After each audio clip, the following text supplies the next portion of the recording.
Views YouTube ఛానల్ను subscribe చేయండి, మా వీడియోలను లైక్ చేయండి.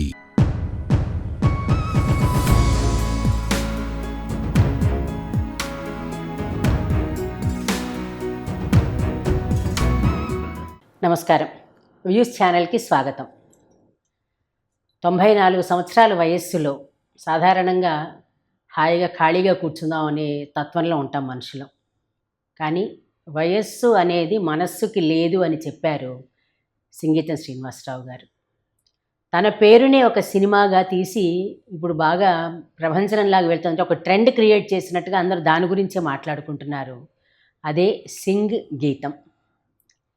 ఈ సినిమాని నేపథ్యంగా తీసుకొని సినీ క్రిటిక్గా ఉన్న డాక్టర్ కమలాకర్ గారితో సంగీతం గారి సినిమాల గురించి మాట్లాడదాం మనం ఈ రోజున. డాక్టర్ గారు నమస్తే అనమంటారా, క్రిటిక్గా నమస్తే అనమంటారా? నేను డాక్టర్ గారినే నమస్తే అని చెప్పండి. నమస్కారం అండి. కొత్త సినిమాని బేస్ చేసుకుని అసలు సంగీతం గారి గురించి ముందర ఫస్ట్ ఆయన గురించి మీ ఒపీనియన్ చెప్పండి. మీరు ముందు వయస్సు గురించి చెప్పారనమాట. 94 ఏళ్ల వయస్సులో ఆయన ఏదో విశ్రాంతి తీసుకోకుండా ఇప్పుడు కూడా సినిమా గురించి అంటే సినిమాలకు రాయడం కానీ సినిమాలు తీయడం కానీ అది ఆయనకు ఒక హాబీ, అది ఒక ప్యాషన్ లాంటిది అనమాట ఆయనకి. సో ఆయన వయస్సు ఎంతైనా సరే అన్ని వయస్సుల్లోని ఆయన ఆ ప్యాషన్ గురించి ఆయన ఆలోచిస్తాడు. అంచేత 94 ఏళ్ళైనా ఎంతైనా కూడా అది ఆయన సినిమా గురించే ఆలోచిస్తాడు. కాబట్టి ఆ వయసులో కూడా కొంతమంది ఆయన అభిమానుల సహకారం కూడా దొరికింది. కాబట్టి ఆ వయసులో ఆయన ఈ సినిమా తీశారనమాట. అది ఆయన చెప్పారు కూడా, నాగశ్విన్ గారు బాగా సపోర్ట్ చేశారని, దేవిశ్రీ ప్రసాద్ పేరు కూడా, ఇద్దరు పేరు చెప్పారు ఆయన. పోతే సంగీతం గారి గురించి నా అభిప్రాయం ఏంటన్నారంటే, సంగీతం గారికి నేను అభిమానిగా మారిపోయింది 80ల్లో వచ్చిన పుష్పక్ సినిమాతో. మూకీ సినిమా అంటే దాన్ని కొంతమంది మూకీ అనొద్దన్నారు. Silent movie. సైలెంట్ మూవీ అయితే పూర్తి నిశ్శబ్దమే ఉంటుంది సినిమా అంతాను. ఇందులో శబ్దాలు ఉన్నాయి కాబట్టి అది మూకీ అనలేము. అప్పట్లో మాటలు లేని చిత్రం అని అనుకోవచ్చు. కానీ అది చాలా గొప్పగా తీశారు. అందులో ఇంకా చెప్పుకోదగ్గది ఏంటంటే ఆయన మంచి నటీనటుల్ని తీసుకున్నారు. అమలా ఉంది ఆ రోజుల్లో, కమల్ హాసన్ సరే ఆయన ఉన్నాడు. సో ఆ సంగీతం గారి మనసులో ఏ భావాలు ఉన్నాయో ఆ భావాలు పసిగట్టి ఆ భావాలని సంభాషణలు లేకపోయినా వాళ్ళు ముఖంలో చూపించగలిగేట్టు చేశారు. కాబట్టి బ్రహ్మాండంగా ఉంది. ఆ సినిమాతోనే నేను సంగీతం గారికి ఒక ఫ్యాన్ అయిపోయాను. అయితే అది ఏ లాంగ్వేజ్లో చూసాను అన్నది నేను చెప్పలేను. నేను చూసింది బెంగళూరులో. కానీ బెంగళూరులో ఉన్న వాళ్ళందరూ అది కన్నడ సినిమా అన్నారు. అంచేత నేను ఒక కన్నడ సినిమా చూశానని చెప్పాలి. మొత్తం భారతీయ భాషల్లో వచ్చిన ఏకైక సినిమా ఏమో అది. ఏదో నేను ఎవరితో ఇంటర్వ్యూ వింటే వాళ్ళు అన్నారు కూడాను, సెన్సార్ వాళ్ళు ఏ లాంగ్వేజ్ అని పెట్టి దీనికి మేము సర్టిఫికెట్ ఇవ్వాలి అని చెప్పి అడిగారట ఆ రోజుల్లో. అడిగితే మరి ప్రొడ్యూసర్లో లేకపోతే సంగీతం గారే చెప్పారో దీన్ని కన్నడ అనే ఇవ్వండి అన్నారట. నేనేమనుకున్నానంటే ఈయన కన్నడ అని ఎందుకు అడిగాడంటే, ఆ రోజుల్లో నేను ఒక 4 ఏళ్ళు బెంగళూరులో ఉన్నాను. నేను ఆర్మీలో ఉండి నా పోస్టింగ్ బెంగళూరులో ఉండి ఈ 4 ఏళ్లలోని నేను చూసింది ఏంటంటే అక్కడ రాజ్ కుమార్ గారు విపరీతమైన సూపర్ స్టార్ని మించిన స్టార్ అని చెప్పాలి. ఎందుకంటే ఆయన సినిమా వస్తే అది ఫెయిల్ అవుతుందని ఎవడో అనుకోడు. సినిమా బాగుందా బాగలేదా అని చెప్పి మాకు అర్థమయ్యేదే కాదనమాట. ఎప్పుడు వెళ్ళినా హౌస్ఫుల్సే ఉండేవాళ్ళు, హీరో బేస్డ్గా వెళ్ళిపోయేది. ఆయన రాజ్ కుమార్ గారి సినిమాలు ఎక్కువ సంగీతం గారే తీశారు. సో అక్కడ సంగీతం గారు అంటే ఆ పుష్పక్ సినిమాతో పరిచయం అయింది. తర్వాత ఈ రాజ్ కుమార్ పిక్చర్లు వచ్చినప్పుడల్లా చూడడం ఏమిటంటే అది డైరెక్టెడ్ బై సంగీతం అని ఉండేది. తర్వాత ఎప్పుడో తెలిసింది సంగీతం గారు ఆల్మోస్ట్ వాళ్ళ ఫ్యామిలీ మెంబర్ లాగే వాళ్ళు చూసుకునేవారని. ఆయన డైరెక్ట్ చేయకపోయినా ఆ చిత్రాలకు కూడా సంగీతం గారిని ఆ ఫ్యామిలీ మెంబర్స్ కన్సల్ట్ చేసేవారని తెలిసింది. అంటే వాళ్ళ ముగ్గురు అబ్బాయిల్ని కూడా ఆయన ఇంట్రడ్యూస్ చేశారట. ముగ్గురు పేర్లు చెప్పారు ఆయన. ఆయన ప్రొడ్యూస్ చేసిన సినిమాలు కూడా సంగీతం గారికే ఇచ్చేవాడు దర్శకత్వానికి. రాజ్ కుమార్ గారు. ఇప్పుడు ఈ సినిమా గురించి మాట్లాడదాం ఒకసారి. ఆయన ఒక ఇంటర్వ్యూలో చెప్తూ 40 ఏళ్ల క్రితం తనకి ఆలోచన వచ్చిందన్నారు. ఒక ఇంగ్లీష్ పిక్చర్ 'అంబ్రెల్లా ఆఫ్ షర్బో' అని చెప్పి ఆ సినిమాలో కూడా సేమ్ డైలాగులతోటే మాట్లాడుకుంటారు. అంటే మూవీ అంతా ఉందా లేదా అనేది నాకు తెలియదు. ఆయన చెప్పిన ప్రకారంగా చూస్తే డైలాగ్స్ని మ్యూజిక్ తోటే మాట్లాడారు. అది బేస్ చేసుకుని నాకు అప్పటి నుంచి ఆలోచన కలిగింది అన్నారు ఆయన. ఒక మూకీ అంటే ఒక డైలాగ్ లేని సినిమా తీసినప్పుడు ఒక పాటలతో ఉన్న సినిమా ఎందుకు తీయకూడదని ఆలోచన అప్పుడు వచ్చిందని కమల్ హాసన్ గారితో అన్నట్టుగా చాలా ఇంటర్వ్యూల్లో ఇచ్చారు. మీకు ఎలా అనిపించింది ఇది? అంటే ఇది కొత్త ప్రయోగంగా అనిపించిందా? ఇలాంటి ప్రక్రియ ఎలాంటిది ఏదైనా వేరే సినిమాలో ఉన్నట్టు ఎప్పుడైనా ఫీల్ అయ్యారా మీరు? అంటే దీన్ని పాటలతో తీసిన సినిమా అని అనలేము. మాటల్ని పాటలుగా చేసిన సినిమా అని అనాలన్నమాట. ఇది పాటలుగా చేసిన సినిమా అంటే నాకెప్పుడు బాపు గారి సీతా కళ్యాణం గుర్తొస్తుంది. సినిమా అంతా ఒక పాటలే. సినిమా అంతా పాటల్లాగే ఉంటుంది. ఒక పాట అయిపోతుంది, ఆ సన్నివేశం అయిపోతుంది, మరి 2 సంభాషణలు అవగానే మరో పాట మొదలవుతుంది. అయితే ఈ పాటల్లోనే కథ నడిచిపోతూ ఉంటుంది. అవునండి. గంగావతరణం కూడా పెద్ద పాట అందులో. గంగావతరణం పెద్ద పాట. ఆ రోజుల్లో ఈ రోజు టెక్నాలజీ లేని రోజుల్లోనే గంగావతరణం బ్రహ్మాండంగా ఉందని దాన్ని యూకేలో కూడా దాన్ని ప్రశంసించారు అనమాట. అక్కడ విమర్శకులు కూడా ప్రశంసించారు, బ్రహ్మాండంగా తీశారు ఈ సినిమాని. సో పాటలు ఉన్న సినిమా అంటే నాకు సీతా కళ్యాణం లాంటి సినిమా గుర్తొస్తుంది. లేదు హాలీవుడ్ ఇన్స్పిరేషన్, ఇప్పుడు ఈ చిత్రానికి ఏదో ఇన్స్పిరేషన్ ఉందన్నారు కాబట్టి హాలీవుడ్ తీసుకుంటే సౌండ్ ఆఫ్ మ్యూజిక్ లాంటి సినిమాలు ఉంటాయి. వాటిలో పాటలు ఉంటాయి, కానీ పాటలోనే కథ నడిచిపోతుంది అనమాట. ఇంట్లో ఉన్న వాళ్ళందరూ పాటలు పాడుతూనే ఉంటారు. అలాగే అయితే ఇందులోని ఇది పాటల సినిమా అని ఎందుకో నాకు అనిపించలేదు. మాటలే పాటలు అంతే. మాటల్ని పాటల రూపంలో చేశారు.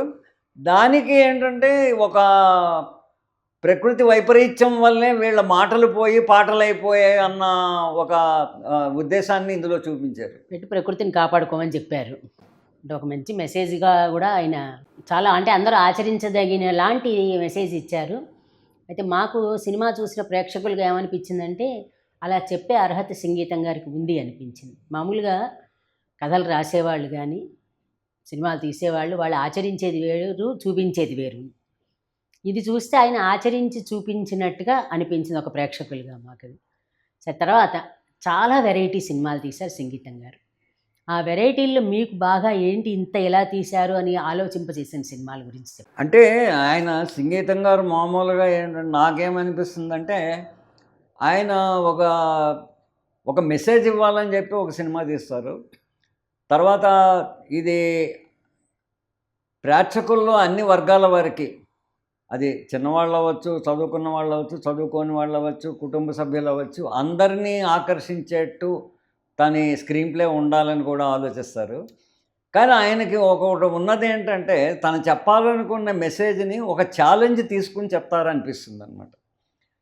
ఇప్పుడు అపూర్వ సహోదరులు లాంటి, అదే విచిత్ర సోదరులు అని చెప్పి తెలుగులో వచ్చింది, అది కమల్ హాసన్తో తీసినప్పుడు అందులో ఒక ఛాలెంజ్ని క్రియేట్ చేశారు. చాలా పెద్ద ఛాలెంజ్. ఒక మరుగుజ్జుగా ఒక కమల్ హాసన్ ఒక పాత్రనేమో మరుగుజ్జుగా చూపించాలని చెప్పి, అది ఆ విధంగా మరుగుజ్జుగా ఎలా చూపించారు అన్నది ఈ రోజుకి కూడా సీక్రెట్ ఎవరికి చెప్పలేదు, ఇంకా చెప్పరేమో కూడాను, చెప్పరు. సో అక్కడ అది ఛాలెంజ్గా తీసుకున్నారు. తెలుగులోకి వచ్చినప్పుడు మయూరి అన్న చిత్రం ఒకటి తీశారు, సుధాచంద్రన్. సుధాచంద్రన్తో మయూరి తీసింది కూడా ఒక ఛాలెంజే. ఆవిడకి ఒక కాలు యాంపిటేట్ చేయడము, తర్వాత దానికి వేరే విధంగా సర్జరీ అవ్వడము, దాంతో ఆవిడ నాట్యం కంటిన్యూ చేయడము, తర్వాత దాన్ని సక్సెస్ఫుల్గా ఆవిడ లైఫ్ లీడ్ చేయడాన్ని, అది బయోపిక్ లాగే, ఒక విధంగా బయోపిక్కే. అది ఎవరి మీద బయోపిక్ తీశారో వాళ్ళ చేతే అది నటింపజేశారు. అది కూడా ఒక ఛాలెంజే అనిపించింది. అయితే అది జనానికి బాగా కనెక్ట్ అయ్యారు, విపరీతంగా దానికి ప్రజాదరణ కూడా లభించింది. అలాగే ఈ చిత్రానికి వచ్చేసరికి, సింగగీతం చిత్రానికి వచ్చేసరికి, ఇలా ఇద్దరు వ్యక్తులు మాట్లాడుకునేది మాటలు కాకుండా పాటలాగా మాట్లాడుకోవడం అనేది, అది కూడా ఒక ఛాలెంజ్ లాగే తీసుకున్నారనమాట. అయితే ఆయన మీదే ఒక కాన్ఫిడెన్స్ ఉంది, ఇది ఎలాగైనా కనెక్ట్ అవుతుందని. ఇంకొక మాట, ఆయన కొన్ని ఇంటర్వ్యూల్లో ఆయన ఏం చెప్పేవారంటే, నాకు సినిమా తీయడం అనేది ఒక ప్యాషను.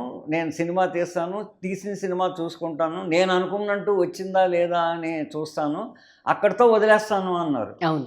అంటే దాని మీద అది ఒక్కొక్కసారి ప్రజలు కనెక్ట్ అయితే సినిమా హిట్ అవుతుంది, ప్రజలు కనెక్ట్ కాకపోతే సినిమా హిట్ అవ్వదు, అది వేరే విషయం. కానీ ఆయన దాంతో ఆయన డిప్రెస్ అవ్వడం లాంటిది ఏమీ రాదనమాట. నెక్స్ట్ ఆయనకు వచ్చిన ఐడియా ఏదో ఆ ఐడియా కొద్దీ ఆ చిత్రం తీద్దామని చెప్పి ఆయన మూవ్ ఆన్ అయిపోతూ ఉంటారు. అదొక మంచి అభిప్రాయము. అది నిజంగా కళాతృష్ణ ఉన్న వాళ్ళకే అది అలా అవుతుంది. ఆయన కమర్షియల్గా ఆలోచిస్తే సరే ఈ సినిమా ఫెయిల్ అయింది కదా, నెక్స్ట్ చిత్రంలో మనం కమర్షియల్ ఎలిమెంట్స్ ఏమన్నా పెట్టి తీద్దామని ఆలోచిస్తారు ఇంకో దర్శకుడైతే. ఈయనకు అలాంటిది ఏం లేదనమాట. ఆయన ఇవ్వాలనుకున్న మెసేజ్ నేను అనుకున్న విధంగా ఇచ్చానా లేదా. సో ఇందులో ప్రకృతిని తీసుకున్నారు, మనిషితో ఉండే స్వార్థపరులైన ప్రతి మనిషికి ఒక స్వార్థం అనేది ఉంటుంది అని చెప్పి తీసుకున్నారు. తర్వాత మాట్లాడేటప్పుడు మనం మాటల్లో నిజమే చెప్తామా నిజం చెప్పమా అనేది ఇలాంటి మెసేజెస్ అన్నీ మనకు అందాలి అని చెప్పి దాన్ని ఒక ప్రయోగం చేసి మనకు చూపించారు. అందులో చూస్తే లాస్ట్లో కూడా మిడాస్ కథ మనకు ఉండేది కదా అప్పట్లోను, పట్టిందల్లా బంగారం అయిపోతుందని చెప్పి ఆ కథ బేస్ చేసుకుని నిజంగా చాలా గ్రేట్ మెసేజ్ ఇవ్వడంతో అది హ్యాట్స్ ఆఫ్ టు సంగీతం గారు. అంటే పట్టిందల్లా బంగారం ఏమో ఇక్కడ వీళ్ళకి గుణపాఠంలాగా చూపించడానికి వాడుకున్నారు. అవును, కరెక్ట్. అది ముట్టుకోవడం వల్ల ఆ డెలివరీ అయ్యే టైంలో కూడా ఎవరు సాయం చేయలేకపోతారు, ముట్టుకుంటే మళ్ళీ ఇది అయిపోతుందని. అయితే మీకు ఎప్పుడైనా సంగీతం శ్రీనివాసరావు గారి ఇంటి పేరు ఎప్పుడైనా గమ్మత్తుగా అనిపించిందా? సంగీతం అనేది మనం మామూలుగా వింటాం, సంగీతం అనేది నాకు అంటే నేను ఆ విధంగా ఆలోచించలేదు. పోనీ ఇప్పుడు చెప్పండి. ఎందుకంటే ఆయన చాలా హాస్యంగా మాట్లాడతారు. అసలు అజాత శత్రువు అన్న పేరుంది, ఆ ఇంటి పేరు చూస్తే కూడా ఆయన హాస్యానికి తగ్గట్టుగా సరిపోయినట్టు అనిపిస్తుంది ఎందుకో. కానీ అంటే ఆయన ఇంటి పేరులో అలా ఉండొచ్చు, కానీ ఆయన తీసుకునే సినిమాల్లో ఆయనకు కానీ ఏదన్నా ఫ్రీడమ్ ఇచ్చారంటే ఇలాంటి సినిమా తీయని, అందులో సంగీతానికి ప్రాధాన్యం ఇచ్చేట్టే ఉంటుందన్నమాట. అమెరికా అమ్మాయి లాంటి సినిమా తీసుకున్నా, పంతులమ్మ సినిమా తీసుకున్నా, తర్వాత ఆయన తెలుగులో వచ్చిన వసంత గీతం అది కన్నడంలో తీసినప్పుడు కానీ ఆ కన్నడంలో కూడా ఆ పాటలన్నీ సూపర్ హిట్లు అన్నారు. అందులో ఆ సినిమా అక్కడ బాగా ఆడిందనమాట. సో ఆయనకి ఈ నృత్యం కానీ సంగీతం కానీ వీటి మీదే ఎక్కువ ధ్యానం ఉండేదన్నమాట. ఆయన పాడతారు కూడా కదా మళ్ళీ ఒరిజినల్గానే. అసలు మీరు ఆయన పాడింది విన్నారా? మాయాబజార్లో పాటని ఆయన మళ్ళీ సొంతంగా కొత్తగా తీసి పాడిన పాట విన్నారా? వినలేదు. మాయాబజార్లో ఒక పాట పింగళి గారు ప్రారంభించి అది వదిలేసేసిన తర్వాత ఇంకొక వెర్షన్ రాయించారట. కుశలమా నవవసంత మధురిమ అని వెన్నెలకంటి గారి చేత రాయించి వేరే వాళ్ళ చేత ట్యూన్ చేయించి ఆయన వాళ్ళ అన్నయ్య గారు మనవరాలు పాడారు ఈ పాట. కుశలమా నవవసంత మధురిమా కుశలమా కుశలమా కుసుమ బాణ చతురిమా కుశలమా. అయితే నేను ఒక దగ్గర ఈయన గురించి చదివింది ఏంటంటే, ఈయన మొదట్లో కేవీ రెడ్డి గారి దగ్గరికి వచ్చి తనని అసిస్టెంట్గా తీసుకోమని అడిగినప్పుడు ఆయన కేవీ రెడ్డి గారు మొదట్లో ఆయన తీసుకోలేదు. అప్పుడు ఆయన ఏదో ఒక నాటకం రాయాలనుకుని ఆ నాటకం కూడా సంగీత రూపంలోనే నాటకం రాశారట. అంచేత ఆయనకి మొదటి నుంచి కూడా దాన్ని ఒక ఇంగ్లీషు రచయిత దాన్ని ఆ ప్లేనేమో ఇంగ్లీష్లోకి ట్రాన్స్లేట్ కూడా చేశారన్నారు. బట్ అది కరెక్టో కాదో అంటే ఈయన గురించి కొన్ని వివరాలు కొన్ని సైట్లలో దొరికిన వాటిలో అది కూడా చెప్పారనమాట. దాని తర్వాతే మళ్ళీ కేవీ రెడ్డి గారి దగ్గరికి వెళ్తే కేవీ రెడ్డి గారు అప్పుడు అసిస్టెంట్గా తీసుకున్నారని, అప్పుడు ప్రాబబ్లీ దొంగరాముడి చిత్రానికో దేనికో కేవీ రెడ్డి గారితో పాటు ఆయన పనిచేయడం స్టార్ట్ చేశారని చెప్తారనమాట. మాయాబజార్ స్టార్ట్ అయ్యి ఆగిపోయింది, అప్పుడు దొంగరాముడికి చేశారట. అప్పుడు ఆ తర్వాత మళ్ళీ మాయాబజారు కంటిన్యూ అయిందన్నారు. ఇప్పుడు మనం మాట్లాడుకున్న సినిమాల్లో ఇప్పుడు మీరు విచిత్ర సోదరులు ఒకటి చెప్పారు, పుష్పక్ మాట్లాడుకున్నాం, అలాగే ఇంకొకటి 4 క్యారెక్టర్స్ తోటి వేశారు. మైకేల్ మదన్ కామరాజు కదా అని చెప్పి అది కూడా కమల్ హాసనే వేసాడు అనుకుంటాను 4 పాత్రలు. అవునండి, అవును. నేను ఆ సినిమా చూశాను. అది ఎందుకో అది చాలా ఈయన ఛాలెంజ్లన్నీ తీసుకున్నట్టే దాన్ని పెద్ద ఛాలెంజ్ లాగా తీసుకున్నారు. అది కొంచెం కనెక్ట్ అవ్వలేకపోయాను నేను. అది అంటే కొంచెం కష్టం అనిపించింది. 4 పాత్రలని బ్యాలెన్స్ చేసి ఆ కథను నడపడంలో అంత సక్సెస్ఫుల్ అవ్వలేదేమో అనిపించింది నాకు ఆ సినిమా వరకు మీకు ఆ అట్లా. సినిమా వరకు. అయితే మనం అబ్జర్వ్ చేసినంతవరకు ఇప్పుడు మీరు అన్నట్టుగా ఈయన ఛాలెంజెస్ అన్నీ కూడా కమల్ హాసన్ గారితో చేశారు. ఆయన్నే ఎందుకు తీసుకుని ఉంటారు అనేది ఎప్పుడైనా మీరు ఒక క్రిటిక్గా ఏమంటారు మీరు? కమల్ హాసన్ ఇలాంటి పాత్రలు చేయాలి అంటే కమల్ హాసన్ మాత్రమే చేయగలడు, మిగతా నటులు ఎవరు. ఎందుకంటే కమల్ హాసన్కి ఆ స్టార్ ఇమేజ్ లాంటిది లేదనమాట. అంటే అవును. కమల్ హాసన్ని ఒక స్టార్ లాగా చూడరు. అవునండి, వెరైటీస్ కమల్ చేస్తాడు అని. హాసన్ని కమల్ హాసన్ చేస్తున్నాడు అంటేనే ఏదో వెరైటీగా చేస్తాడు అని చెప్పి ఉంటుంది. ఆ విధంగా కమల్ హాసన్ ఎన్నో ప్రయోగాలు చేశాడు అనమాట. అంచేతే ఆయన కమల్ హాసన్ని తీసుకోవాల్సినప్పుడే ఇలాంటి పాత్రల గురించి కూడా ఆయన ఆలోచిస్తూ ఉండేవాడేమో. అవ్వచ్చు అది కూడా. ఎందుకంటే అన్ని వెరైటీస్, విచిత్ర సోదరులు కానీ, మైకేల్ మదన్ కామరాజు, పుష్పక్, అంతకుముందు డ్యూయల్ రోల్లో సొమ్మొకటిది సోకొకటిది, అన్నీ కూడాను ఇంచుమించు. కమల్ హాసన్ అయితేనే చేయగలడు. కాబట్టే సంగీతం కమల్ హాసన్ని ఒక హీరోగా తీసుకుని ఆ పాత్రలు మలుచుకుని ఉంటారనమాట. తర్వాత ఆయన అభిరుచికి భిన్నంగా, అంటే ఆయన ఆలోచనకి, ఆయన ఎప్పుడు సంతోషంగా ఉండడానికి ఇష్టపడతారు. సినిమా కూడా ఆనందాన్ని ఇచ్చేది ఉండాలనేది ఇష్టపడతారు, లేదంటే సైంటిఫిక్గా అనుకుంటారు.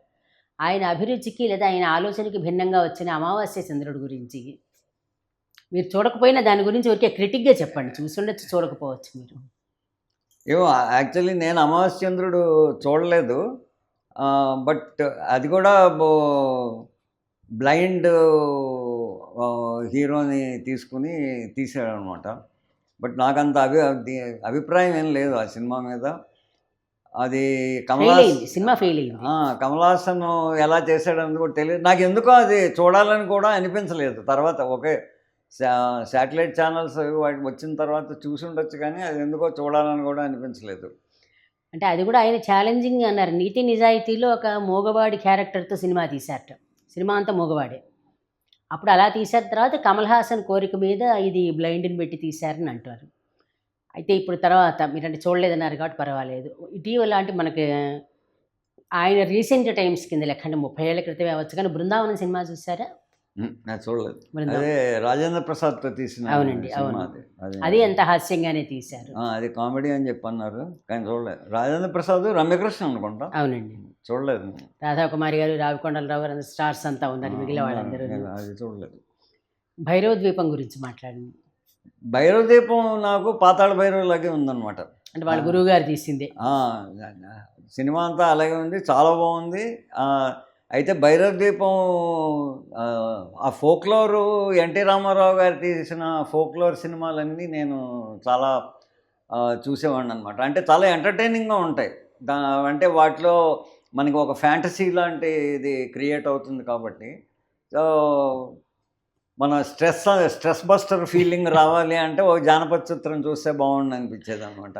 అలాంటిది భైరవ దీపం బాలకృష్ణతో తీసిన తర్వాత, బాలకృష్ణతో ఉన్న మిగతా నిర్మాతలు ఎవరైనా భైరవ దీపం విజయం పొందింది కాబట్టి జానపద చిత్రాలు తీస్తారేమో అనుకున్నాను, కానీ ఆ విధంగా నేను డిసప్పాయింట్ అయ్యాను. ఎవరు తీయలేదు. మరి జానపద చిత్రాలు ఎక్కువ మరి బాలకృష్ణ గారు చేయాలనుకోలేదో లేకపోతే నిర్మాతలకి అనిపించలేదో, కానీ తీసుంటే బాగుండేది. వాళ్ళ నాన్నగారులాగే జానపద హీరో అయి ఉంటాడు. అంటే ట్రెండ్ కాదేమో, జనం చూడరేమో మరి. మరి భైరవ దీపాన్ని చూసినప్పుడు మిగతా చూడాలి కదా. ఒకదాంతో సరిపెట్టుకుని ఉంటారు. మీరు ట్రెండ్ గురించి మాట్లాడుతున్నారు, కానీ నేను కూడా ఏమనుకుంటానంటే, ఈ మంచి నిర్మాతలు కానీ, దర్శకులు కానీ, రచయితలు కానీ, లేకపోతే ఈ సంగీత దర్శకులు కానీ, వాళ్ళు ట్రెండ్ని క్రియేట్ చేయాలండి. ట్రెండ్ ఫాలో అవ్వకూడదు. ట్రెండ్ని క్రియేట్ చేస్తే ఆటోమేటిక్గా వాళ్ళొక అయస్కాంతంలాగా ఉంటే ప్రేక్షకులు కూడా దానికి అట్రాక్ట్ అయిపోయి దానికి అతుక్కుంటారు. ఆ ట్రెండ్ ఏమో సస్టైన్ అవుతుంది. అయితే మనకున్న ఇదేంటంటే, ప్రస్తుతం ఒక జాడ్యం అనుకోవచ్చు. ఎవరితో అన్నా సినిమా తీయాలి అంటే 1000 కోట్ల సినిమా అవుతుందా అవదా అని అది ఆలోచిస్తున్నారు. ప్రస్తుతం ఉన్న 2026లో జరుగుతున్న పరిస్థితి అదనమాట. సో వాడు రిలీజ్ అవ్వకముందే ఇది 1000 కోట్లు చేస్తుంది, 1500 కోట్లు చేస్తుంది, 1800 కోట్లు చేస్తుంది అన్న లెక్కల్లోకి వెళ్ళిపోతున్నారు. మాయాబజార్ తీసినప్పుడు వాళ్ళు ఏమీ అనుకోలేదు, ఎన్ని కోట్లు వస్తాయని చెప్పి ఏమీ ఆలోచించలేదు. ఈ 1000 కోట్ల టార్గెట్ పెట్టుకున్నాక ఇంకా సినిమా ఎక్కడికో వెళ్తుంది. ఆ విధంగా ఎన్నో అపజయాలు కూడా చూసారు, అవి మనం చూస్తూనే ఉన్నాం. అంటే అవి సినిమాలు వస్తున్నాయి పోతున్నాయి లెక్క తప్పించి ఎవరు ఇప్పుడు అంటే ఈ ట్రెండ్ అంతా 1000 కోట్ల ట్రెండ్ అయిపోయింది. ఆ దురంధర్ సినిమా వచ్చి అది 2000 కోట్లు ఎంతో చేసిన తర్వాత దురంధర్ని మనం దాటేయాలి అని సినిమా తీస్తున్నారు తప్పితే, ఒక సినిమా తీద్దాము అది బాగుంటే అది ఎన్ని కోట్లు వస్తుందో తర్వాత చూద్దాము అన్నది లేదనమాట. రిలీజ్కి ముందే మన ఛానల్స్ అన్నిట్లో కూడా ఈ ఇంటర్వ్యూ చేసేవాళ్ళు ఏమో అని అదే ప్రశ్న వేస్తున్నారు, ఏంటిది 1000 కోట్లు చేస్తుందా చేయదా అని. అవతల వాళ్ళు ఏమో అని చేస్తుంది, 1500 చేస్తుంది, 2000 చేస్తుంది అని జవాబులు చెప్తున్నారు అనమాట. మనం మాట్లాడేది సినిమా గురించి మాట్లాడడం లేదు, కథ గురించి, కథనం గురించి, సంభాషణల గురించి మాట్లాడడం లేదనమాట. సో ఇది ఇప్పుడు ట్రెండ్ అయిపోయింది. ఇప్పుడు ఈ 1000 కోట్లు చెయ్యాలి అనేది ఒక ట్రెండ్ అయిపోయింది అనమాట. కానీ అది ఎక్కువ కాలం నిలబడదేమో, ఎందుకంటే ఫస్ట్ నుంచి ఉన్న సినిమాలు కళాత్మకంగా ఉన్న సినిమాలే నిలబడ్డాయి ఇప్పటిదాకా. డబ్బులు వస్తాయి అనేదితో చేస్తున్నారు తప్పించి సినిమా నిలబడాలని ఎవరూ అనుకోవట్లేదు. మళ్ళీ మన సంగీతంగా దగ్గరికే వద్దాం. ఈ వయస్సులో అంటే వయస్సుని ఎందుకంటున్నానంటే జనరల్గా ఒక ఏజ్ దాటిన తర్వాత కొంచెం మతిమరుపు వస్తుందని, ఏదో ఒక రకంగా పని చేయడానికి ఆసక్తి ఉండదని అని అంటూ ఉంటారు. కానీ ఒక మనిషి ఈ ఏజ్లో ఇంత యాక్టివ్గా ఉండడానికి యాజ్ ఏ డాక్టర్ మీరు కారణం ఏమై ఉంటుందని చెప్తారు? నేను అదే అందుకని ఇక్కడ డాక్టర్గా అడుగుతున్నాను. మీరు ప్రశ్న వేస్తున్నప్పుడే చెప్దాం అనుకున్నాను. నేను ఇప్పుడు ఫిల్మ్ క్రిటిక్గా జవాబు చెప్పడం లేదండి, డాక్టర్గా జవాబు చెప్తున్నాను అని చెప్పి. నా అభిప్రాయం ఏంటంటే డాక్టర్గా అంటే ఏదో సైంటిఫిక్ రిప్లై కాదు, కానీ ఎవరైనా సరే వాళ్ళ ప్రతి ఒక్కళ్ళకి ఏదో ఒక సెక్టర్లో ఒక ప్రావీణ్యం ఉంటుంది. అకౌంటెంట్ అయితే ఆయన లెక్కలు వేసే దానిలో ఆయనకు ప్రావీణ్యం ఉంటుంది. పాటలు పాడేవాళ్ళు అయితే వాళ్ళకి పాటలు పాడడంలో ప్రావీణ్యం ఉంటుంది. డాక్టర్ అయితే వైద్య వృత్తిలో వాళ్ళకి ప్రావీణ్యం ఉంటుంది. వాళ్ళు ఏ వృత్తిలో ఉన్నారో ఆ వృత్తిని ఏదో విధంగా కొనసాగించేట్టు మైండ్ని యాక్టివ్గా పెట్టుకుంటే అది వాళ్ళు ఎన్నాళ్ళు ఉంటారు. వాళ్ళు 70 ఏళ్ళు ఉంటే 70 ఏళ్ళకి అలాగే ఉంటారు, 80 ఉంటే 80లోనే అలాగే ఉంటారు, 90 ఉంటే 90లోనే అలాగే ఉంటారు. ఇప్పుడు ఆయనకి సినిమా అనేది ఆయనకి అదే లైఫ్ అదే ఆయనకి. అంటే మనం బతకడానికి ఆక్సిజన్ కావాలి అనుకుంటే సంగీతం గారికి సినిమాయే ఆక్సిజన్ అనుకోవాలి. ఆ ఆక్సిజన్ ఆయనకు వస్తున్నంతకాలం మనం ఆయన్ని ఎలా అయితే మొన్న సంగీతం సినిమా ఇంటర్వ్యూల్లో వాటిని చూసామో అలాగే ఉంటారు.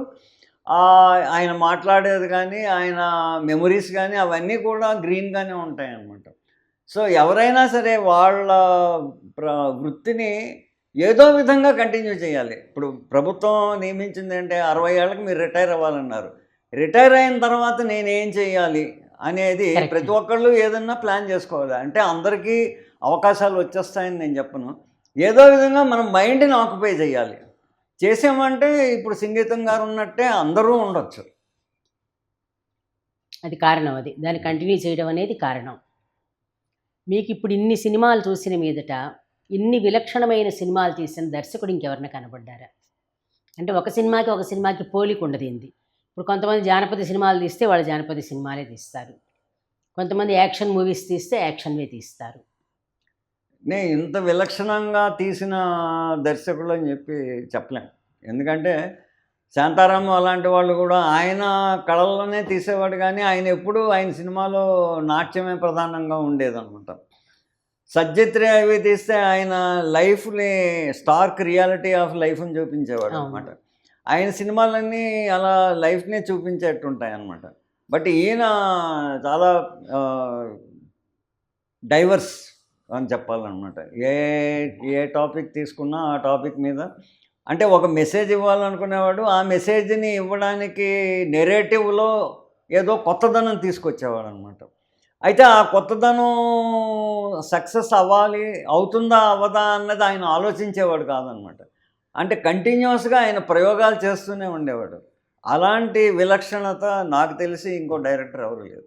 ఇది భగవద్గీతలో కర్మయోగంలాగా ఈయన పని చేసుకుంటూ వెళ్తారు, రిజల్ట్ ఆలోచించకుండా. ఇప్పుడు ఆయన మొన్న ఎప్పుడో చెప్పారట నాకు ఇంకో సినిమా కూడా తీయాలని ఉందని. అవునండి.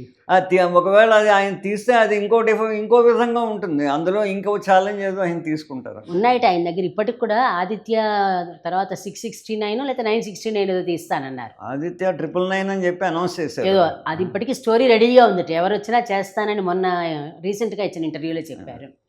నాకు ఇచ్చిన ఇంటర్వ్యూలో ఇంకో మాట చెప్పారు ఆయన, బెంగళూరు నాగరత్నమ్మ గారి మీద తీయాలని ఉంది అని చెప్పారు ఆయన. బయోపిక్ అది మరి ఇంకా ఆగింది ఎందుకో, బహుశా తీస్తారేమో కూడా. కానీ హార్ట్ అటాక్ వచ్చి తగ్గిందని అన్నారు ఆయన మొన్న చెప్పడం కూడాను.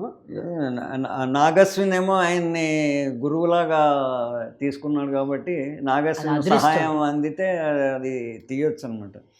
అయితే సంగీతం నాగస్విన్ తీయడంలో నాకు ఇంకొక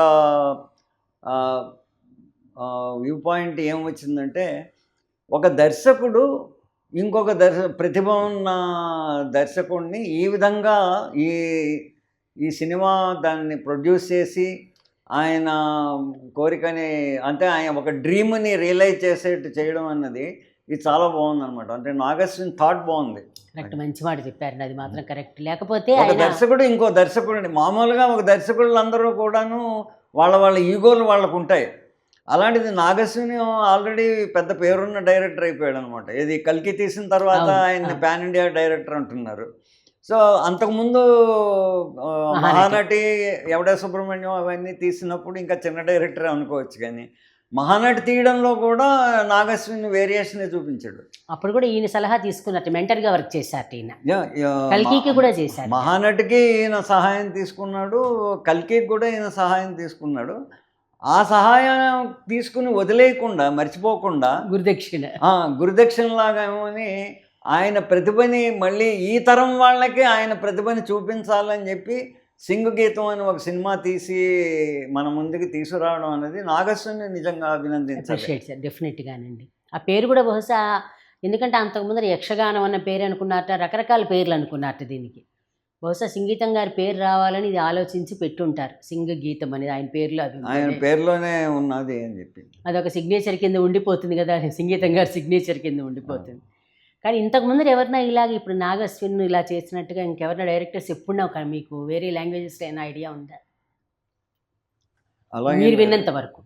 లేదు, నేను విన్నంత వరకు ఒక దర్శకుడు ఇంకో దర్శకుడిని అభినందించడం అనేది, ఈ విధంగా అభినందించడం అనేది ఎక్కడ చూడలేదు, వినలేదు నేను.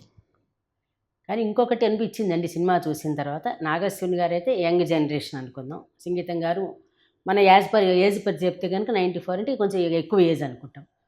కానీ సినిమాని యూత్ఫుల్గా తీశారు. ఇందులో యూత్ఫుల్గా తీయడంతో పాటు దేవిశ్రీ ప్రసాద్ గారు కూడా యూత్ఫుల్ మ్యూజిక్ ఇవ్వడం, దాన్ని అలా ఆయన ఎలా యాక్సెప్ట్ చేసి ఉంటారంటారు ఆయన ప్రకారంగా. ఎస్ రాజేశ్వరరావు గారు మ్యూజిక్ అడగకుండా, అంటే ప్రస్తుతం ఉన్న సంగీత దర్శకుల్లో దేవిశ్రీ ప్రసాద్ కూడా సంగీతంలో కొంత వేరియేషన్ అది చూపిస్తూ ఉంటాడు కాబట్టే దేవిశ్రీ ప్రసాద్ని తీసుకుని ఉంటారనమాట.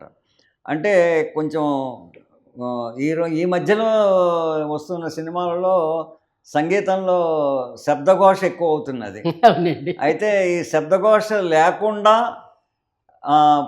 పాటల్లోని మాటలు మనకు వినబడేట్టు చేస్తాడు కాబట్టి దేవిశ్రీ ప్రసాద్ని తీసుకుని ఉంటారు.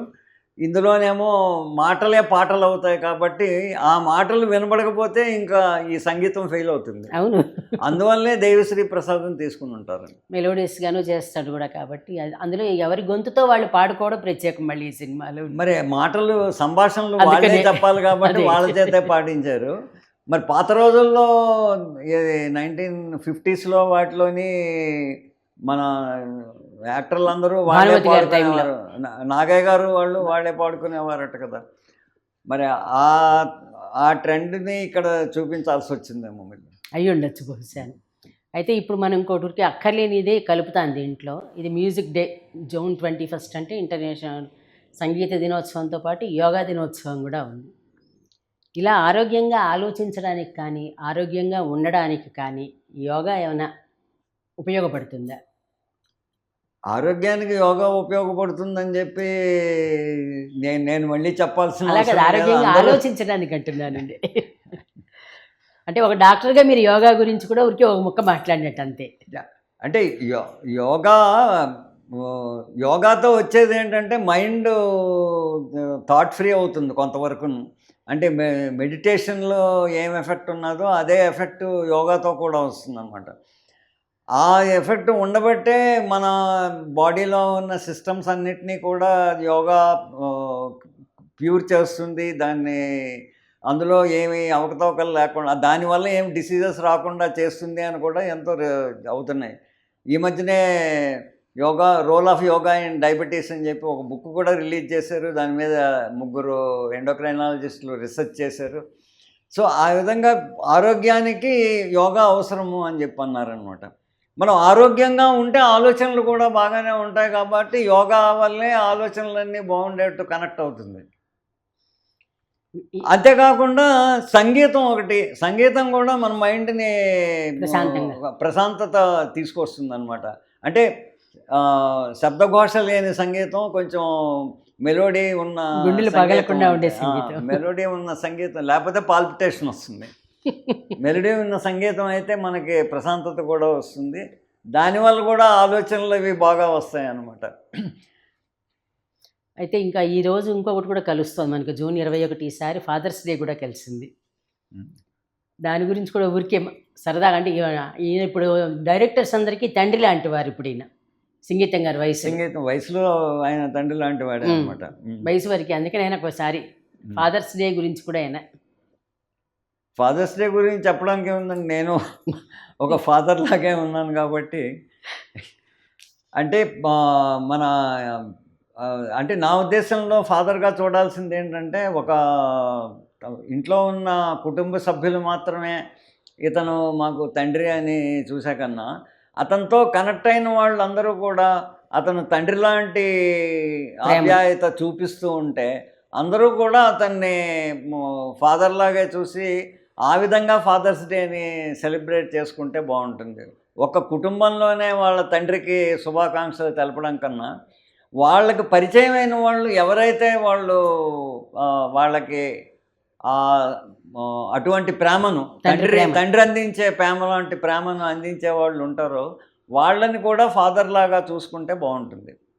బాగుందండి. అంటే మీరు కూడా, ఎందుకంటే మీతో అడగడానికి కారణం ఏంటంటే, ఇప్పుడు సంగీతం గారి గురించి చెప్పినట్టే మీరు కూడా అనుసరించినవే ఆచరణలో చూపిస్తున్నారు కాబట్టి, అంటే ఆచరించినవే మీరు మాకు బోధిస్తున్నారు కాబట్టి. అలాగే చివరిలో ఒక ముఖ్య చెప్పదలుచుకుంది ఏంటంటే, మిమ్మల్ని ఒక ఫిలిం క్రిటిక్గా మీలాంటి వాళ్ళు ఇంకా చాలామంది ఉండొచ్చు. మిమ్మల్ని ఎంచుకోవడానికి కారణం ఏంటంటే, మీరు పనిచేస్తున్నటువంటి రామదేవరావు హాస్పిటల్ స్థాపించిన విక్రమదేవరావు గారు ఈ సంగీతం సినిమాలో ఎలా అయితే డబ్బు వెంట పడద్దు, పర్యావరణాన్ని కాపాడుకోండి అని అంటున్నారో, డబ్బు వెంట పడకుండా ఈ ప్రదేశంలో ఉన్న ఈ స్థలం చూస్తే కనుక ఎవరైనా రియల్ ఎస్టేట్ వాళ్ళు అంటే మన నెంబర్ లెక్క పెట్టలేనంత మింటు కొట్టుకోవచ్చు ఇక్కడ మీకు. కానీ మీరు సర్వీస్ ఓరియంటెడ్గా వెళ్తోంది కాబట్టి ఆ బేస్గా మీరు ఓన్లీ ఫిలిం క్రిటిక్ అయితే అది వేరు. అసలు ఫిలిం క్రిటిక్తో పాటు మీరు కూడా ఆచరిస్తున్నారు కాబట్టి ఈ సినిమాని మిమ్మల్ని లింక్ చేసుకుని మాట్లాడదాం అనేది మా ప్రధాన ఉద్దేశం అన్నమాట. అంటే మీరు మా హాస్పిటల్ గురించి మాట్లాడారు కాబట్టి, రామదేవరావు హాస్పిటల్ మేనేజ్మెంటు వాళ్ళు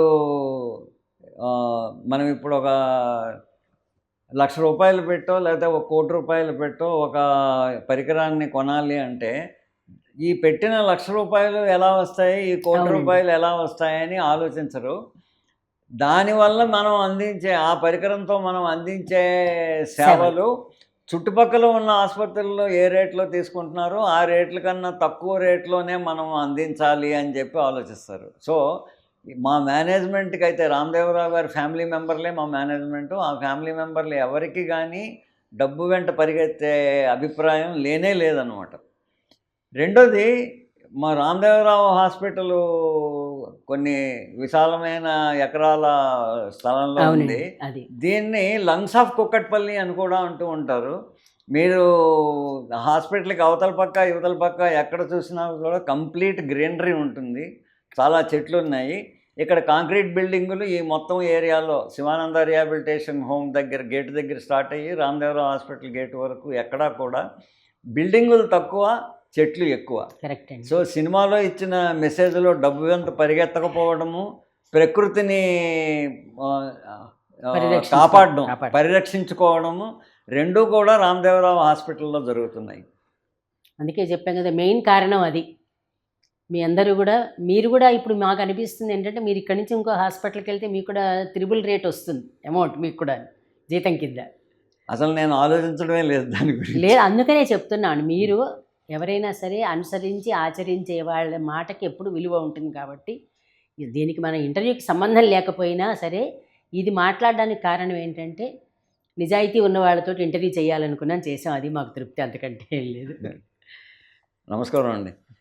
ఈ సంగీతం సినిమా సందర్భంగా సంగీతం శ్రీనివాసరావు గారి గురించి మాట్లాడుకుంటూ ఇంకా దానికి సంబంధించిన కొన్ని విషయాలని మనతో పంచుకున్నారు డాక్టర్ కమలాకర్ గారు.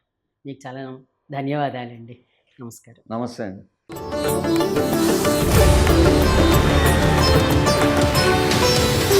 వ్యూస్ యూట్యూబ్ ఛానల్లో లైక్ చేయండి, షేర్ చేయండి, సబ్స్క్రైబ్ చేయండి.